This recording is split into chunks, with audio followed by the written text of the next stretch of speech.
What does your morning routine look like at the moment? Morning routine is wake up. Round about what time? I'm waking up these days around 6 a.m., 6:30 a.m. I'm trying to go to sleep by about 10:30 p.m. Sometimes it's 11, sometimes it's 10. I wake up, and I have to be careful here because whenever I've described my routine in a little bit of detail, people always say, I can't believe you don't go to the bathroom. When I wake up, I make a beeline for sunlight. So I'm going to get sunlight in my eyes. I'll probably go into the grave saying this, so forgive me if people have heard me say this before, but the single best thing you can do for your sleep, your energy, your mood, your wakefulness, your metabolism is to get natural light in your eyes early in the day. Don't wear sunglasses to do it. It takes about 10 minutes or so. If you live in a cloudy area, if you're in the UK in the winter, yes. Or the summer, maybe you resort to some artificial light as a replacement, but as much as one can, get bright, natural, and if not natural, artificial light in your eyes early in the day without sunglasses. Contacts and eyeglasses are fine. Don't try and do it through a window or windshield. It's going to take far too long. This sets in motion a huge number of different neurobiological and hormonal cascades that are good for you, reduces stress late at night, offsets cortisol, a million different things really that are good for you. So I get that. And yes, sometimes. Is that a walk? Doing a little walk? Ideally, that would be a walk, but sometimes we'll just go into the yard and have some coffee and soak in whatever sunlight through the clouds. If it's a cloudy, overcast day, it might be 20, 30 minutes. If it's a very bright day, it might just be a few minutes. But really the quality studies on humans that have looked at this say, try and get as much natural light as you can in the morning hours, whenever it is that is for you, especially the first 3 hours after waking. If you can work outside, great. If you can get near a window, because as opposed to just in a dark conference room, that's better. But if you can get outside, that would be fantastic. So I get sunlight, I hydrate, I drink water, and then yerba mate is my favorite form of caffeine. Are you waiting? How long are you waiting from 90 waking? to 120 minutes. Are you doing any salts during that time? Are you taking any electrolytes in? I am a fan of water with element. Yep. Before I had element packets, I would just take a little bit of sea salt or pink salt. What's your favorite element flavor? I like them all. There's one I don't like. I'm not a fan of the chocolate one, but I like neither. Some people love it. That's just the best way. That cold glass of water and that first thing in the morning. And I mean, it was you who reassured me of what I thought was bro science about your adenosine system not being active for the first 90 minutes. And if you're going to pump caffeine onto that, you're not really actually acting on that. Your adrenal system is the one that you need to be looking at, optimal hydration, all that sort of stuff. It's just such a good way to start the day. So, okay, we've got 90 minutes deep. What have you been doing in that? You've had your light in the eyes. What have you been doing between that and the yerba mate 90 minutes? I do everything I can to not do email, not do social media, and to take care of a few critical tasks. These days, I have this obsession with trying to do one cognitively hard thing a day, and one physically hard thing a day. Now, not extreme physical, not David Goggins level workouts or anything, but in that 90 minutes, I'll typically try and read a research article start to finish, or I'll work on a document that I might be doing a grant or a research paper or planning a podcast or researching a podcast. I try and get my brain into kind of a linear mode. I try and narrow that aperture.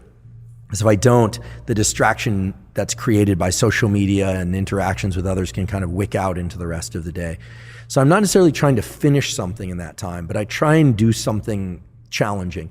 I experience great pleasure from battling through something mentally challenging, but that's something that I built up since my university years when I was about 19 or so, got serious about school and really started to experience the deep pleasure of I figured that out, or that was really tough.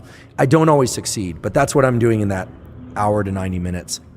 But I confess sometimes we'll take a walk during that time and maybe talk through some things that are challenging, or sometimes I get lazy and I'll miss a day of that cognitive challenge. Then I do caffeine about 90 to 120 minutes after waking. And even though I prefer to work out earlier, I generally will then do some sort of physical workout. I have a very consistent routine. I've done it for 30 years where I weight train for 45 or minutes to an hour every other day. And occasionally I take an extra day off. And occasionally, due to travel or other commitments, I'll occasionally double up 2 days and then take 2 days off. Yep. So it's really boring, talk about workout schedules, but it's really simple. It's I'll do a kind of pushing day, rest, pulling day, upper body push, rest, upper body pull, rest, and then legs, take 2 days off, something like that. Are you doing, on the off days, are you doing some sort of zone 3? Always jogging or skipping rope. Those are my favorite forms of cardio. Sometimes swimming, but typically I'll go running for 30 to 45 minutes. Or if I'm feeling a little bit lazier, because I always find the high intensity stuff to be easier than the long drawn out stuff, I'll sometimes throw on a weight vest, a 30 or 50 pound weight vest, and I'll go out for a shorter run. Or I'm a big fan of Knees Over Toes, Ben Patrick. I know you had him on. Yeah, great guy. We were down in Costa Rica with him and his wife, who had the best time and learned so much. I'll occasionally do a backwards, hill walk, or throw on the weight vest for that. We sometimes will get bands and so there's a great way to combine this. We will sometimes get 2 people in one of these thick bands, do hill walks in the morning while getting our sunlight. Yeah. But that I don't really consider a workout. I consider that just kind of rehabilitative movement. So on the off days, I'm doing cardio, and sometimes that's in the morning, sometimes that's in the evening. I do not like to weight train in the second half of the day because I like to be really caffeinated when I weight train. I like to listen to loud, fast music. Most of the time, not always. I keep my phone out or off for most workouts. Podcasts maybe if I'm running, but I really try hard when I'm working out to just focus on the workout.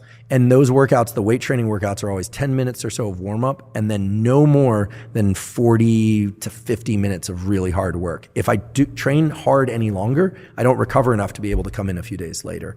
And when I train that way, I generally make pretty consistent progress. And you're taking yourself up until, what's that, probably maybe 10, 30, 11 a.m., something like that? Yeah, and then I'll eat my first real meal. Now, occasionally I'll wake up really hungry if I didn't eat that well the night before.